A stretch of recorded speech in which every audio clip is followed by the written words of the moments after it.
নবী পাক সাল্লাল্লাহু আলাইহি ওয়াসাল্লামকে জিজ্ঞেস করা হলো, মান হুমুল আউলিয়া ইয়া রাসূলুল্লাহ, হুজুর পৃথিবীতে ওলি কারা? নবীজি বলেন, আল্লাযীনা ইযা রুউ যুকিরাল্লাহ, যাকে দেখলে আল্লাহ এবং আল্লাহ রাসূলের কথা মনে পড়ি, তিনি হচ্ছেন আল্লাহর ওলি। সুবহানাল্লাহ।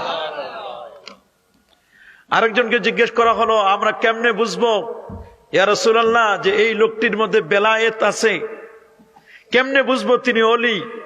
তা হাদিস পাকে লেখা, যদি তিনটি জিনিস দেখবা তার মধ্যে, যে লোকটির অন্তরে কোনো হিংসা নেই, কোনো অহংকার নেই, ফরজ ওয়াজিব সুন্নত গুলো সুন্দর মতো যথাযথভাবে আদায় করে, বুঝবে তিনি ওলি। আল্লাহু আকবার বলেন। আরেকজন জিজ্ঞেস করলেন, আমরা কেমনে বুঝবো ওলি? আরেকজনকে বলে দিলেন যে ওলি বুঝার আরেকটি আলামত হচ্ছে কিল্লাতুল কালাম, আল্লাহর ওলি যারা তাদের কথা হবে কম। সুবহানাল্লাহ। কিল্লাতুত তাম, খাবার হবে কম, অল্প কিছু খাবে, একার উদুর পূর্তি করে গলা পর্যন্ত খাবে না, এদের খাবার হবে কম, এদের ঘুম হবে কম।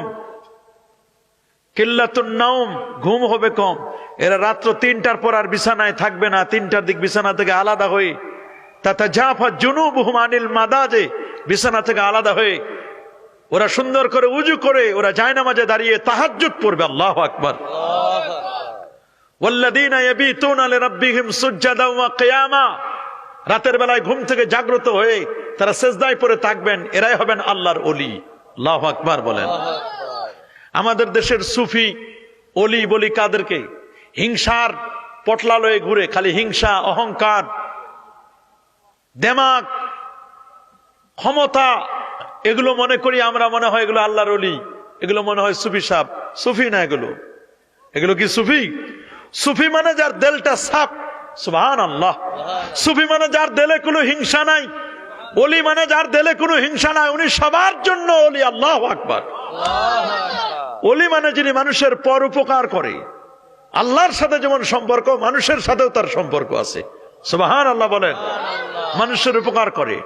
প্রকৃতপক্ষে ওলিকে এটা আল্লাহ তাআলা নিজেই বলছেন সূরা ইউনূসের ৬২ নম্বর আয়াতে, আলা ইন্না আউলিয়া আল্লাহি লা খাউফুন আলাইহিম, সাবধান জেনে রাখো আল্লাহর ওলি যারা, তাদের কোনো ভয় নাই, ওয়ালা হুম ইয়াহজানুন, তারা কখনো কোনো চিন্তাও হবে না। তবে ওলিকে, ওলি হওয়ার জন্য দুটো শর্ত, আল্লাযীনা আমানু, প্রথম শর্ত হলো ঈমান, ওয়া কানু ইয়াত্তাকুন, দ্বিতীয় শর্তের নাম হলো তাকওয়া। ঈমান লাগবে এবং তাকওয়া লাগবে, এই দুটা জিনিস যদি কার মধ্যে থাকে তাহলে এই লোকটা আল্লাহর ওলি। আল্লাহু আকবার। ওলি দুই প্রকার, এক হচ্ছে আল্লাহর ওলি, আর আরেকজন হলো শয়তানের ওলি। আল্লাহর ওলি যারা, আমরা এদেরকে ভালোবাসি, এদেরকে আমরা মহব্বত করি। আর শয়তানের ওলি যারা, এরা মূলত দুষ্ট প্রকৃতির, এদেরকে ভালোবাসা তো দূরের কথা, এরা ইমানদার কিনা এটা নিয়েই আমাদের প্রশ্ন, ঠিক কিনা?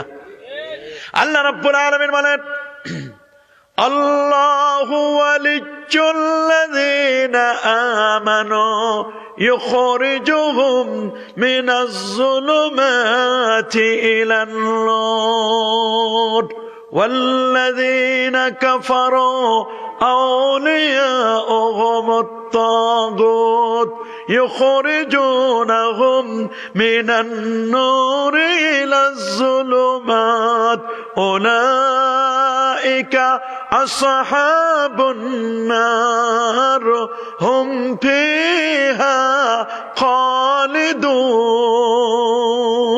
الله أكبر নিশ্চয় আল্লাহু ওয়ালিয়ুল্লাযিনা আমানু, আল্লাহ ওই সমস্ত ব্যক্তিদের বন্ধু। মনে রাখবেন, আল্লাহ মুমিনের বন্ধু, মুমিনরা আল্লাহর বন্ধু। সুবহানাল্লাহ বলেন। মুমিনের বন্ধু আল্লাহ, আল্লাহর বন্ধুকে মুমিনগণ। আল্লাহ তাদেরকে অন্ধকার থেকে আলোর দিকে নিয়ে যায়, এরা আল্লাহর ওলি। সুবহানাল্লাহ বলেন। আর যারা আলোর দিক থেকে অন্ধকারে চলে যায়, ভণ্ডামি করতে করতে করতে করতে করতে ইমানের দৌলত হারাই ফেলে, নামাজ নাই, রোজা নাই, হজ নাই, যাকাত নাই, তরিকা নাই, তাসাউফ নাই, লেবাস নাই, পোশাক নাই, সিরাত নাই, সুরত নাই, আদব নাই, আখলাক নাই, পরোপকার নাই, বরং নারী পুরুষ নিয়ে অবাধ বিচরণ করে, ঢোলবাঁশি বাজায়, গান তবলা করে, এমন ওরস করে যেখানে বেশরা কাজ চলে, শরীয়ত বিরোধী কাজ চলে, এগুলো ওলি নয়, এগুলো ভণ্ড। বলেন, এগুলো কি ওলি না ভণ্ড? আল্লাহর মেহেরবানি, হযরত শাহ গরিব খাকি রহমাতুল্লাহ আলাইহি, তিনি প্রকৃত জবরদস্ত ওলি ছিলেন। আল্লাহু আকবার বলেন।